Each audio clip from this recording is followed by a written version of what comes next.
Madison, Wisconsin is as good as it gets if you are like me and you love the college sports. This is the Jump Around with Jim Rutledge and Pablo Iglesias, streaming live on the ESPN Madison YouTube channel. Dancing down the sidelines. Can they catch him? No! The Badgers answer instantly. There will be no undefeated champion on Wisconsin with an unbelievable stretch drive to the championship game. Gordon again! Inside the 5, touchdown! What a performance by Melvin Gordon! Chucky Hepburn, Big Ten on the line. Yes! It's over. The Wisconsin Badgers win 17-9. They are the first Big Ten team ever to win successive Rose Bowl games. That is the best college sports town in America. And welcome into the Jump Around, a Badger-dedicated show live on ESPN Madison and ESPN Milwaukee's YouTube channels. I'm Jim Rutledge alongside Pablo Iglesias. We have Riley Yauk behind the glass. We're in the Everlight Solar studio. And to get this out of the way, because we have a busy show, we have Jim Polzin from the Wisconsin State Journal joining us. And he will talk about his most recent story about former women's basketball coach Marissa Mosley. He'll be talking about that along with some football and basketball things for the Wisconsin Badgers. And then John Arias, the voice of Badger volleyball and Badger women's basketball, will be joining the show as well. But to start this off, we are well aware of everything that's going on at the University of Michigan and with Sherrone Moore.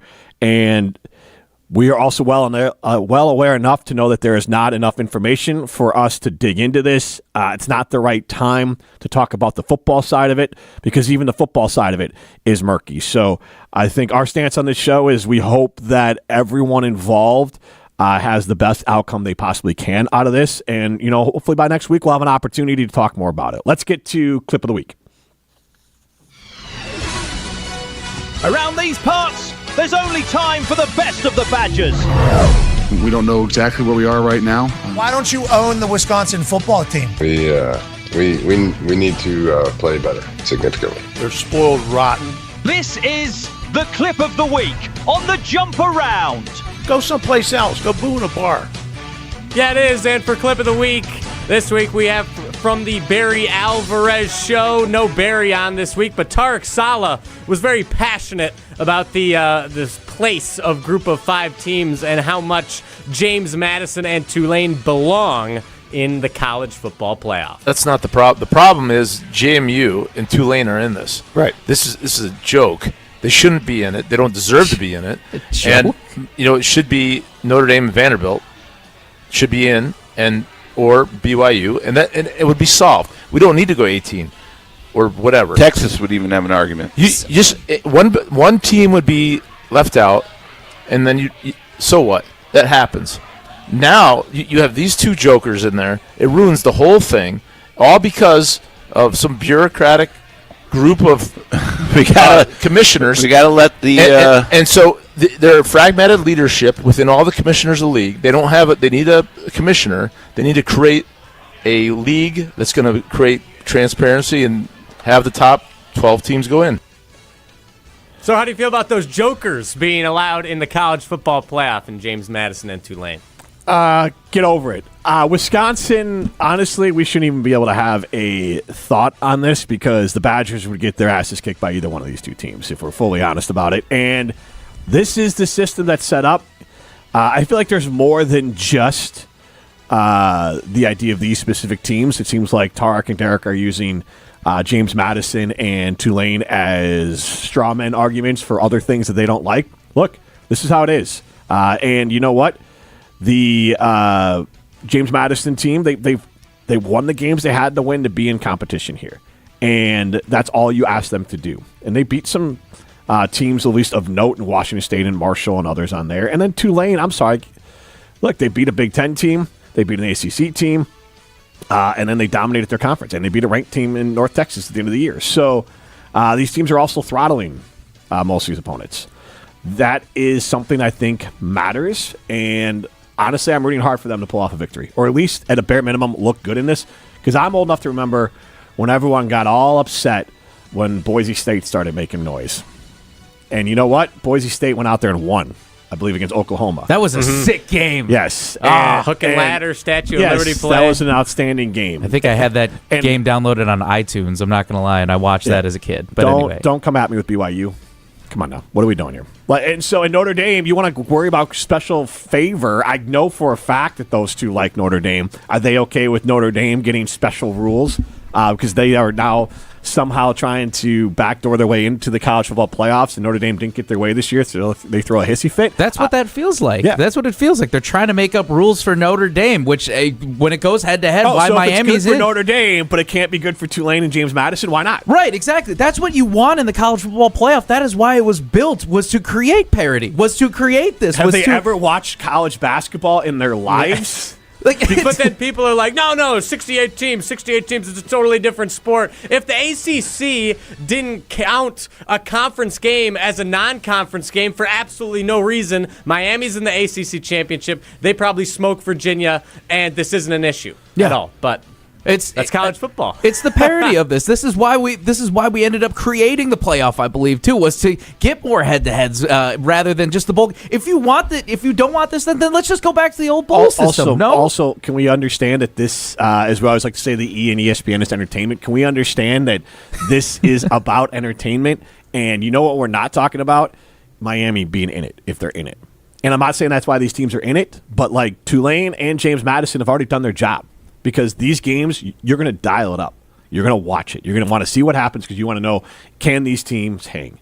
And let's be honest, I'm not saying they were in because of that, but that works in their favor. They're interesting, and we'll see what happens. They're acting like college football has always been above board, straight up Americonomy or whatever. Like this idea of like meritocracy of like, oh, just the best team will always go. So get out of here. Because the old ranking system was bought and paid for and moved all over the place. We have coaches, who was it? The old coach at LSU.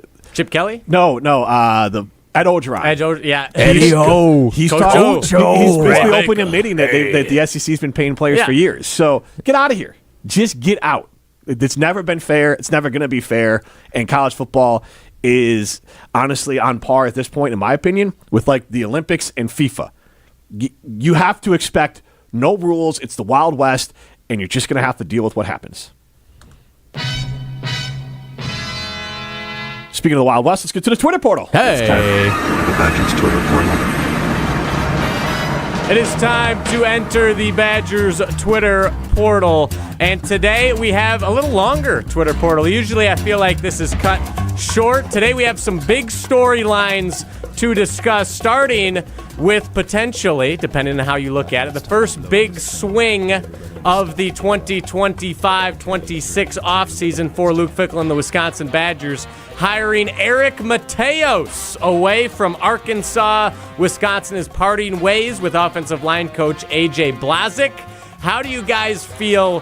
This is a very accredited offensive line coach in Eric Mateos. He's young, and he has the offensive line accolades to back it up with how the Razorbacks performed last year. So I'll let you guys, I listed the stats on the show sheet. How do you feel about this hire? Yeah, I love it. The fact that second overall across the country, based off of the grades with the offensive line, top in the SEC. I mean, this is a big move from a power conference there. You want to go in and you talk about the big power conferences with the big boys at the SEC. I mean, doesn't matter what Arkansas's overall success is. If your offensive line looks good, this is a huge swing. I'm excited for it. I love in general whenever I get to see the intensity of the offensive line at practices too, but my flip-flop on the concern is just the rotating door now that Wisconsin has had for offensive coaches, even before Luke Fickell, too. So hopefully this finally gives us some type of consistency that we have at the offensive line coach.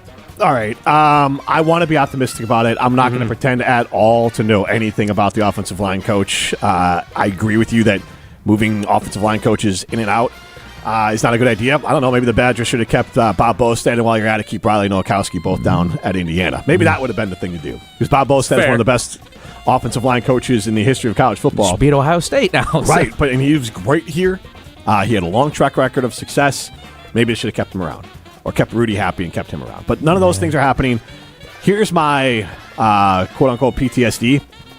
Mike Markuson. Does that ring a bell to either one of you? Nope.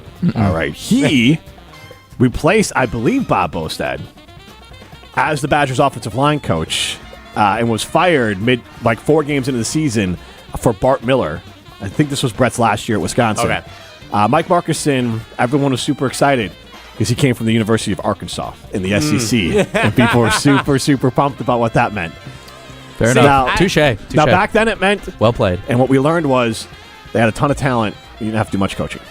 Okay.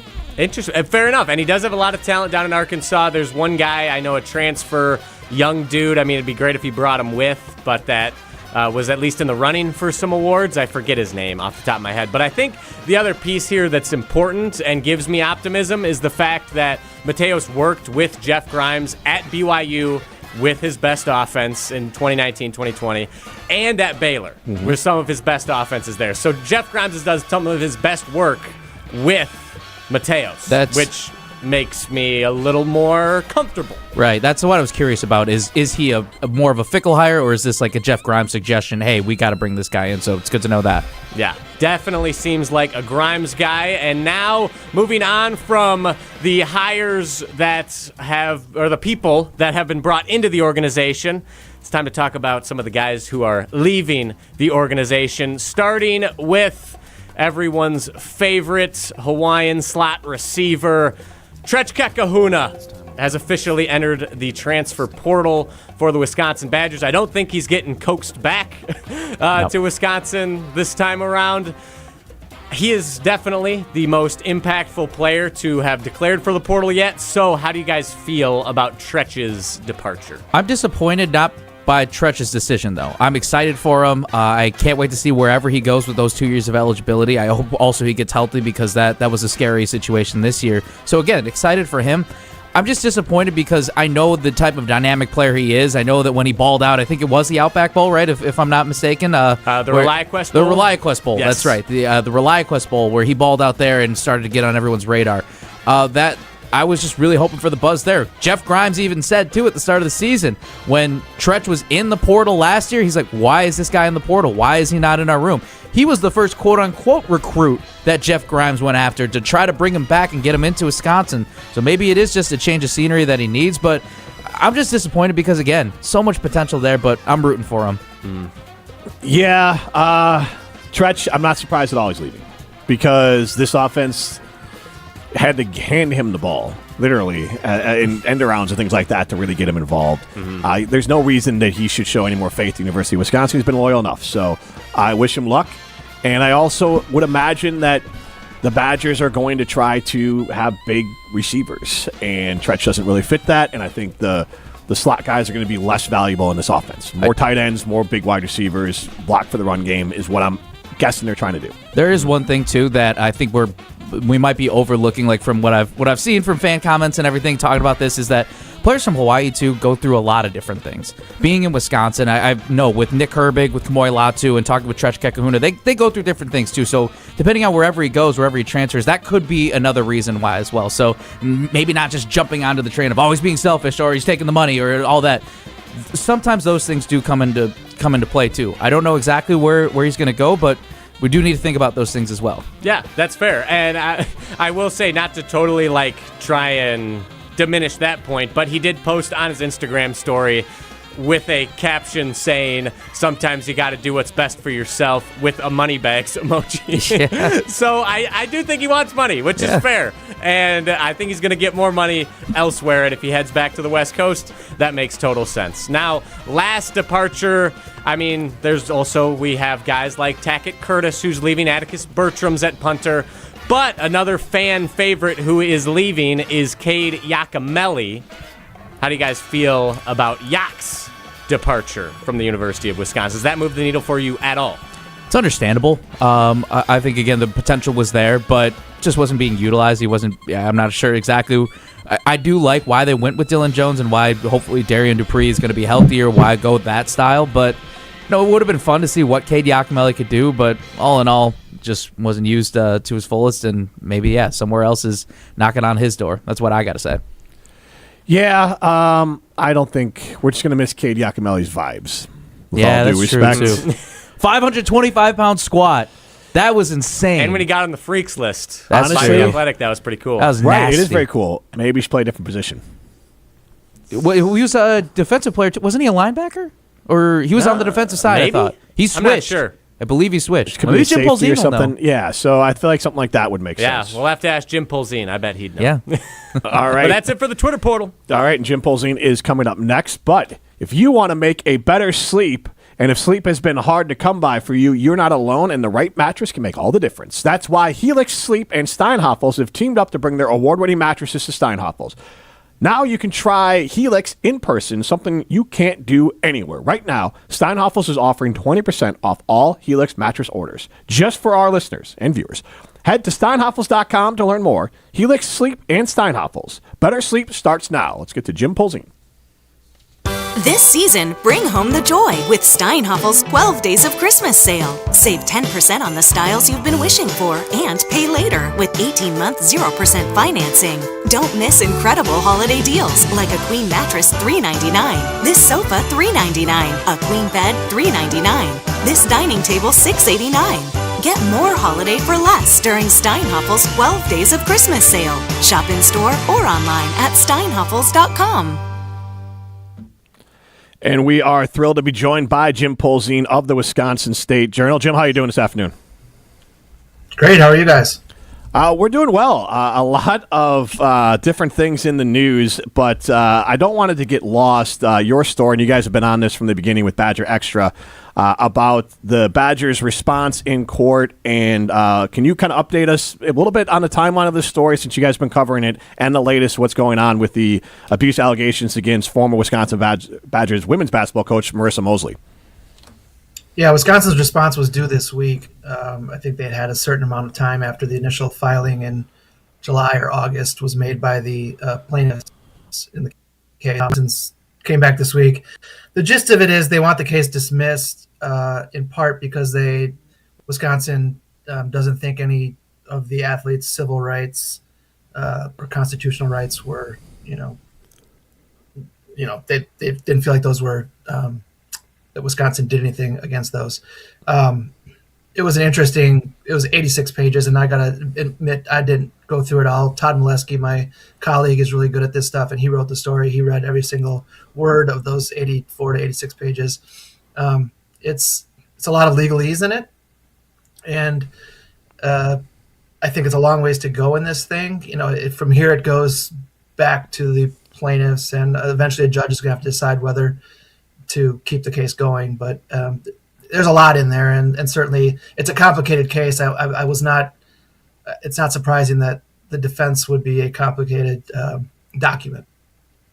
So with that, though, the response online to some of the words and the phrasing that Wisconsin used wasn't great, and I don't need you don't have to put your own personal spin on it, but it did seem like Wisconsin must feel very confident in what they have, because otherwise using words like hero is strong when the allegations would imply the opposite. Yeah, no, I think you hit on something there. I do think Wisconsin's very confident.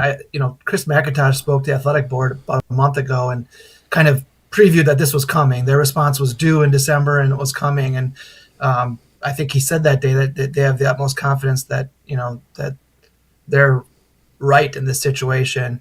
The line you mentioned that, Marissa Mosley's actions towards athletes in mental health crises, essentially it said was not only rational, it was heroic. That's an eye opener, and it's going to leave UW open to a lot of criticism. I probably, as an outsider who admittedly doesn't know exactly what happened in the room in those situations, I probably would have left it at the word rational and not added the heroic part, because I think it leaves Wisconsin open to a lot of criticism. But again, they know way more, and Marissa Mosley and Justin Doherty and the University of Wisconsin knows way more about the case. And I like you said, I'll reiterate what you said. It shows that they are very confident. Moving to the football side of things, which I don't think a lot of people have much confidence in. There's a change at the offensive line coach, and you remember Marcuson coming in from Arkansas, so everyone's all excited about the offensive line coach from Arkansas, and that's going to make all the difference. Maybe it will, But what's your view on this program as their offseason has started up and some players leaving? Obviously, a lighter recruiting class on the high school side of things, and then some slight coaching changes. Yeah, I mean, it's going to be – I guess I'll go to the offensive line coach.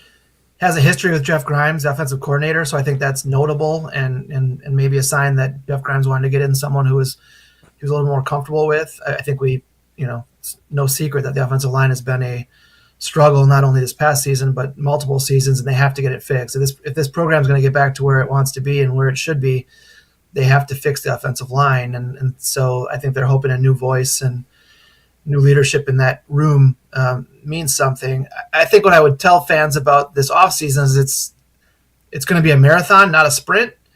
The new portal rules mean that you can't even really start actual business until January 2nd. I mean, there's going to be a lot of stuff going on behind the portal doesn't actually open until January 2nd. So I think it's going to be a pretty steady stream of news between now and then when it becomes official in January, and then even beyond that. I mean, guys can go in the portal officially starting January 2nd through the 15th, I believe. There's a 14-day window. That doesn't mean that Wisconsin has to fill its roster by January 15th. I think that can be a longer process if necessary. So it's going to be chaos. I think it's the rules as they are written right now. It just kind of leads to more chaos in this sport and in college athletics in general. And I think Wisconsin's they have a lot of business to do this offseason, a lot of important business. But I would not expect it to be a slow trickle of news. Jim, I think chaos is the perfect word for this too. And right now, from what we have, at least 5 confirmed that. I'm glad that you mentioned it too. So they exactly said plans to enter the transfer portal, which I think is really interesting. Yeah. I mean, for me, Trech Kekahuna, again, big name, probably the most dynamic name out of this list, especially on the offense, fan favorite and everything. Your takeaways on that too, and what this means for Wisconsin, because I know too, Jeff Grimes, really interesting that he pointed out. He re-recruited him to come back to Wisconsin this past season, and now he's back in the portal again. What's your take on that?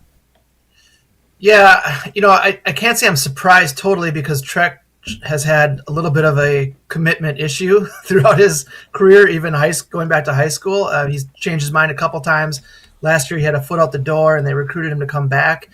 I will say that I think Wisconsin made a commitment to him last year at this time. They had some guys on their short list that they're willing to commit a couple years worth of NIL contract / deal to, and I would assume Trech would be on that list. I don't know that for sure.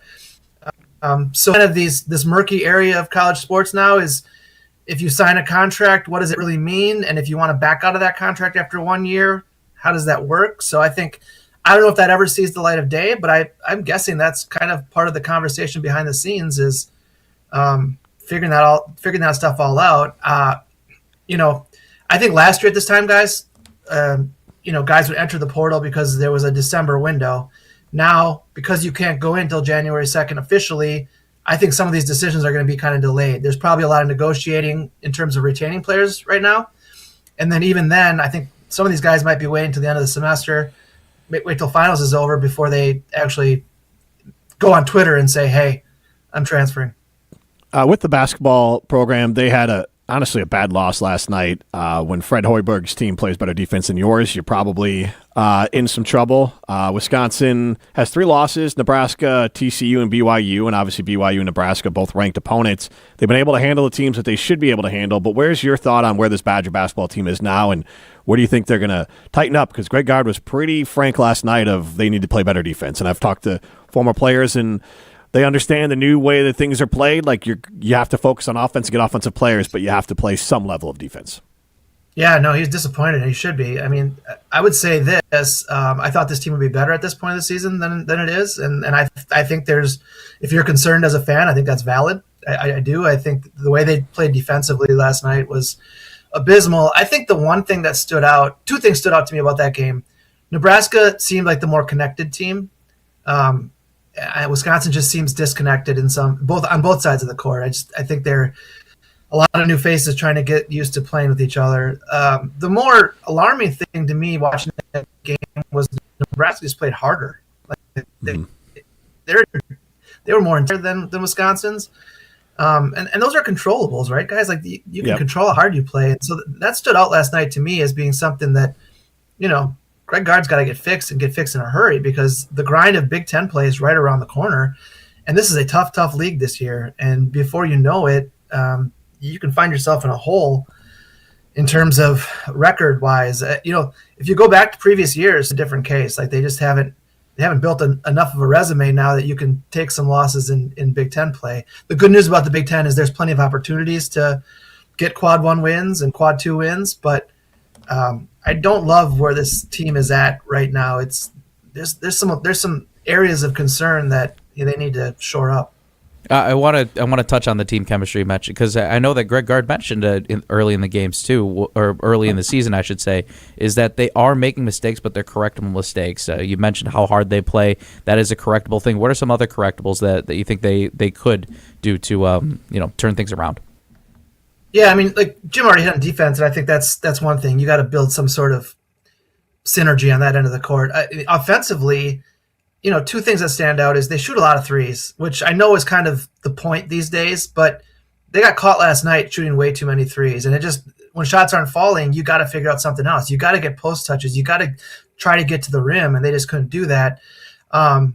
Along those lines, they've got a point guard who's really, really talented in Nick Boyd and can do things that other point guards lately haven't done, but he over dribbles. Mm-hmm. And I think that makes the offense stagnant at times. They've got to get that fixed too. I think he's a really good player. I think he could be a top 15 player in the Big Ten, but right now I think he's dribbling a little bit too much at times, and that slows down the rest of the offense. Last thing we have for you, Jim, and we appreciate the time, is Badger Volleyball's got a big match coming up against Stanford. Obviously, this team, Coach Sheffield, another great season, another team that's easy to get behind, and I like their chances. I don't think they've lost yet, or obviously haven't lost anything of note in the tournament. So this is a team that's ready to roll and is playing well. Yeah, they've been playing well really since Charlie Furbringer, the setter who was out for a while with this shoulder injury. She's got back better. I think things are flowing a lot better. It's a good team. Not to pitch stories or to tease stories I have, but I've done two of them last week. One is on Mimi Collier, who is just this tremendous person and kind of along the same lines of a John Tanji and Russell Wilson, who were here only 1 year, but won over the hearts of fans. And then the other story I did was this family in Cross Plains that got in this accident back in February, and they have a daughter, a 12-year-old Georgia Murphy, who this Wisconsin volleyball team has adopted in some manner. She's inspired them. They've inspired her. It's really just it's a great family. It's a great story, and I want people to read that story, because there's ways you can help this family who really, really needs it financially right now.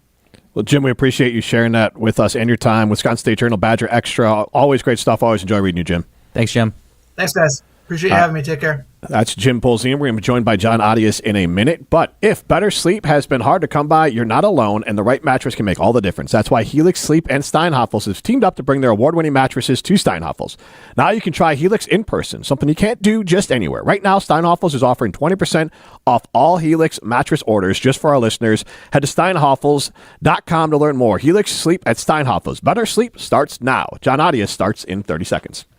This season, bring home the joy with Steinhoffel's 12 Days of Christmas sale. Save 10% on the styles you've been wishing for and pay later with 18-month 0% financing. Don't miss incredible holiday deals like a queen mattress $399, this sofa $399, a queen bed $399, this dining table $689. Get more holiday for less during Steinhoffel's 12 Days of Christmas sale. Shop in store or online at steinhoffels.com. All right, let's bring in John Arias with Badger Volleyball, and I want to get to Badger Volleyball. They have a lot going on, but I'd be remiss if I didn't bring up the Badger women's basketball team and the success they're having on the court. And I think if you don't mind, kind of introduce us to Badger women's basketball and tell us what they've been doing so far and why they're just so much – seems like they're playing more cohesive and just a better energized team this year. Yeah, we got you now, yep. Cohesive. They are one unit. I love that they have so many more options offensively. You know, last season it was one player who was probably the best player I've seen come through the program in my time, in Sarah Williams. But they're a better team this season. They have more players that can put the ball through the bottom of the net. I really, really like this team, guys. Like, if you haven't gotten, I think the Big Ten better be on alert.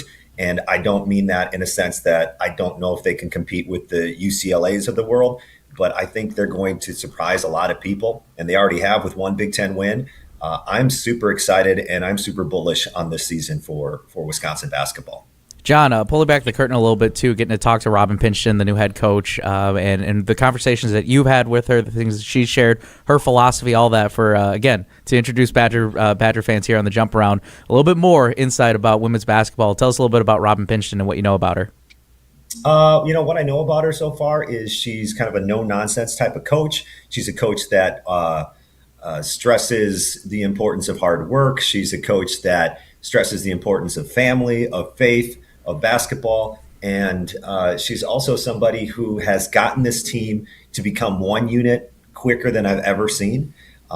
They have this we over me mentality that, nothing's more important than the front of your jersey. Doesn't matter what it says on the back of your jersey. It's the front of the jersey that matters. And it shows, on the court with the way they play. It shows, I don't know if you guys know this, but during starting lineups, they don't do a starting five. They introduced Wisconsin as one unit. And that's something that she asked the team, like, do you guys have any interest in this? I think the Patriots did it a while ago, and the whole team was like, yes, we want to do this. And so it's really cool to see them come out as one unit. I love that. And if you ever watch them after win, and you've seen some of these post-game interviews, the entire team joins. Like last game against Michigan State, the win over Michigan State, Gift Uchenna was the person being interviewed, but the whole team was behind her, and they've done that several times. And I love that team unity, and I think that's something that team unity, that we versus me, this is something that as they get better. Here's the thing, guys. I think they have a lot of room to improve, and they're really good right now. And I think this attitude or this mantra, this mindset of team first is only going to help as they get deeper and deeper in the Big Ten season. Moving to the volleyball side of things, they have a big match coming up against Stanford, but they haven't lost a set so far in the tournament. This is a team that has really come on as of late. John, what do you think the biggest difference has been that's made this team start cooking again? It's been Charlie Furbringer coming back. Since she's been back, they've lost one match with her as the starting setter. And that's not to take anything away from Addie Horner, who was a freshman backing up Charlie in her first match, was at Penn State, a place where Wisconsin as a program in history has won 3 times. She also faced Nebraska, a team that hasn't lost. So this is nothing to take away from Addie Horner, but I think it's Charlie Furbringer. And I think you saw right away in her first match back, just the timing and just being in sync, especially with somebody like Carter Booth, who's she is finishing at the very best. She has ascended right at the very end of her career. It's really fun to watch her, just how dominating she's been. She hasn't had a hitting error her last 3 matches, but it's been Charlie, and it's been her ability to find Carter. That's the thing. Like, if you're a really good setter, you can find your middle blockers when you don't necessarily when you're in system, it's easy to find a middle blocker. The defense has to be like, okay, where are they going with the ball? But when you're out of system, Charlie has this ability to get the ball where the defense doesn't expect it to be. And I think it's been Furbringer. I think it's been their offense, which is on pace to set a school record for hitting percentage. So, and it's been Mimi Collier as well. I mean, she hasn't even, I can't believe, if you had asked me at the start of the season, what's a good year for Mimi Collier? I would say, well, okay, the school record is about 4.5 kills per set from Sarah Franklin last year. And I don't know if anyone's going to touch that. Like, can she get to about 3.9, 4 kills per set? And I would have said, like, that's a great season. She's shattered that. She's up over 5.3, which is just crazy. Was Charlie's first game back, was that Illinois? I believe so. I didn't mean to put you on the spot with that one. Yeah, but yeah. I felt like I was at that game and everyone was surprised. Actually, Indiana. Indiana? It was an Indiana Sunday match, I believe. Yeah. She broke the news to me, by the way, which was awesome, because I was like, how you coming? The thing's going well with your, coming back on the court? She's like, I'm playing today. So, yeah, it was Indiana. Yeah, so perfect. I was at that game. Then I guess I got the teams mixed up, the eyes mixed up at the game I was at. I was watching her, and it honestly gave me a vibe of like John Stockton type point guard. And just trying to explain it to those who watch volleyball, but I don't know enough about volleyball to have a real strong opinion about what's going right or wrong or who's doing well outside of like just watching it as a fan, which is fun. So I put it in sports that I normally watch sort of way. And Charlie feels like a point guard that just sets everyone else up to be at their absolute best. Is that a fair way to describe what the secret to her sauce is? Yeah, it's funny. Most of the time, Kelly will describe setters as the quarterbacks of the team. So maybe a football analogy I've never really thought about from the basketball point guard analogy. Yeah, I guess so. Yeah, John Stockton, solid. He can, score or keep the defense on their toes if needed. So can Charlie. She obviously distributes the ball well to her teammates and puts them in the best. And that's the thing. Like, as a setter, Charlie has this ability not only to get the ball to somebody that maybe the defense isn't expecting, but then, Kelly describes her as one of the best back row setters in the country. So when we've got Mimi Collier flying in from the back row, that ball needs to be precise. You know what I mean? Like, everything needs to be in sync when you're taking a big leap from the 10-foot line, from behind the 10-foot line. So yeah, I like that, putting everybody in their best positions, getting the ball exactly where they need to get the ball to be successful. Maybe I just thought it because it looks like a boatload of alley-oops out there. So maybe that's why basketball came to mind. It's really fun. It's really fun getting to watch him do that. John, I wanted to build off of what Jim Polzin had said, too, with going to Mimi Collier, saying that she had the exact type, feels like the exact type of impact that Russell Wilson, John Tonje had in just a 1 year. From your perspective, getting to know her, too, because I agree, Mimi's an awesome person, too. She's so phenomenal. She is so cool to get to know, and how much she's embraced being at Wisconsin just for this 1 year and 1 year alone and just enjoying the ride every single way. What's your perspective on how much she's embraced Wisconsin and vice versa, how much fans have embraced her? Yeah, I mean, she's been embraced by the fans, by the young fans. I have a young daughter, and everybody loves Charlie and Mimi, and just to be able to do that in one season. And Russell Wilson, I was covering that Badger football team, doing the pregame and some postgame stuff, and it was obvious, how much he meant to the team, and just the impact he had. And that's the same thing with Mimi. Without Mimi Collier, she does so many things. Not only can she terminate in so many ways, especially out of the backcourt, but then that brings, Kelly constructs the offense around the pieces that he has. He doesn't try to fit the pieces into what he wants. He's like, well, she's really good out of the back row, so we're going to have a bunch of swings out of the back row. And they've got a lot of players to do that. So not only does she provide the Badgers with offense, she's only had one match this season under 10 kills. She's had 17 in a row in double figures since that match, which is second all time in a single season. Talk about the record books with kills, and she needs 21 kills in the match on Friday, or perhaps 21 total through the next two matches if Wisconsin wins to set the all-time school record in 25-point rally scoring. But she also takes pressure off of the other Badger attackers, in the middle. So now everybody knows we got to stop Mimi Collier, and nobody can. And then all of a sudden you've got Grace Egan opened up for a shot, or Carter Booth or something. It just opens up the entire offense when Mimi's on the court. So she impacts it in not only what she does, but, just the ability to get her teammates better attempts. The Badgers have Stanford coming up. What is that? What are we looking at there? What's the matchup? Like, what are the Badgers' chances? Wisconsin's never beaten Stanford, but that's history. That's not now. But just keep that in mind. I talked to Kelly. I wrote it down here. Hold on, let me grab this here. I asked him what's the difference at this type of the season, because this is the 13th straight regional semifinal for Wisconsin. This is if they win, it would be the 8th straight trip to the regional final. You got to serve aggressively. You have to defend their primary shots, and you have to have the ability to get them out of system. If we start seeing those things, if Stanford is hitting around that 230, 240, 250 mark, and Wisconsin is doing what Wisconsin's done this season offensively, that's a good sign for the Badgers. But, Stanford has a lot of great attackers on their side. One of the keys, I think, might be, although Kelly says that the level of play doesn't drop off when Stanford does this, but they have their backup setter got them into the Sweet 16. Their primary setter didn't play, and she's had some health issues. Don't know exactly the health issues. Kelly said like a head injury. I'm guessing some sort of concussion protocol or something like that, but I don't know. But it's the setting, that intrigues me the most. Who's going to be out there setting for them? Now, Kelly says that the difference doesn't drop off, but I would think if you can face a backup setter, that's got to give you some sort of leg up. So I would say those things that Kelly told me, and then we'll just see who Stanford puts out there at setter. John, excited to hear you on the call on 100.5 and also on the ESPN Wisconsin app for the games. Just whether you're here in Madison or not, I know you're probably enjoying yourself in the warm weather in Austin, but either way, this time of year, getting to call these games at this level at this time of the year, how exciting is it? What gets you amped up the most about this time of the season?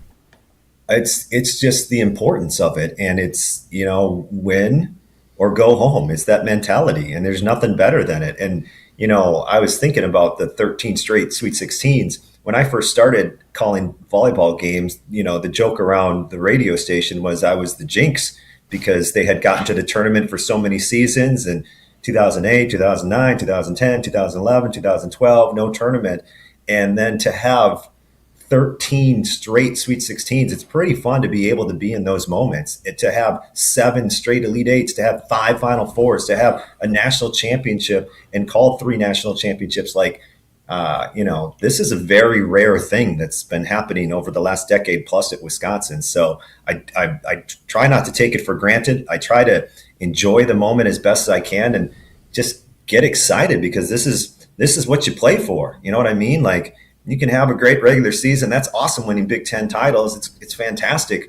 But people really remember what happens in the postseason, and that to me is the most exciting time of any sport is the postseason. That's why you're playing the game, to win the whole thing. So right. So yeah, I'm super jacked when it comes to these type of atmospheres, and I try not to take it for granted to be able to be in this atmosphere.